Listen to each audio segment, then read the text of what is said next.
Hi everyone, I gotta tell you, it is freezing here today. I see people walking around outside wearing these hoodies with all sorts of weird prints on them. Probably paid like $75 for them at that Zinnia store, but they're paper thin. And this is a Chicago winter, that's just not gonna work. So that's why I'm wearing this totally not fierce but very much functional sweatshirt. Anyway, here's a classic story from when I was a kid, about 10 years ago. And my sister's cousin Michael was having a birthday party. I say sister's cousin because she's actually my half-sister, and I'm not related to that side of her family. Anyway, we were invited to Michael's birthday party along with a bunch of his friends, and back then the really cool thing to have at parties was one of those bouncy castles, the inflatable jumpy things, So, of course, everyone's got to jump around inside the jumpy thing, and all of Michael's friends are in there. I didn't even know who a lot of them were, but there was this one kid in there who was being a complete asshole to everyone for no reason. He was just pushing everyone around and being rough and everything.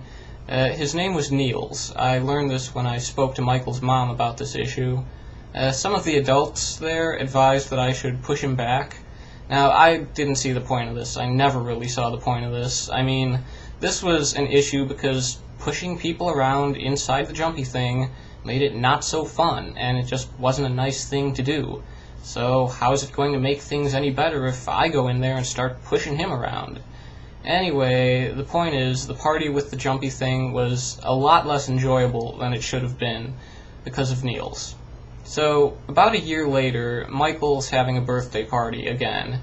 This time it's at some place called Odyssey Fun World, way off in the middle of nowhere. It's basically like a Chuck E. Cheese with arcades and party rooms and dancing animatronic characters, except this place is like 3 stories tall and 4 or 5 times bigger than a Chuck E. Cheese. I guess I remembered what had happened last year because I asked Michael's mom if Niels was going to be there. And what she told me was, yes, but it's okay, Niels had brain surgery. And I was like, oh, Aunt Lori, you're so funny. A little while later, Niels shows up, and it turns out he actually did have brain surgery. He took off his hat, and there were 3 very thick scars running down his scalp, with large staples holding them together. It was almost kind of gross. But the most amazing thing was Niels was no longer an asshole. We were able to get along like decent, well-behaved people, and that was just so surprising to me. Anyway, I think that was the last time I saw Niels. I don't really know the backstory on the whole brain surgery thing, and I don't really know what he's up to nowadays.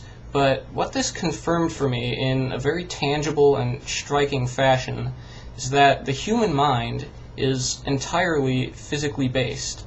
That is, a person's thoughts are the result of the structure of their brain and the firing patterns of its neurons. A person is their brain. To alter someone's brain is to alter someone as a person. Consequently, I guess you could say that if someone is being an asshole for no apparent reason, maybe they just need brain surgery.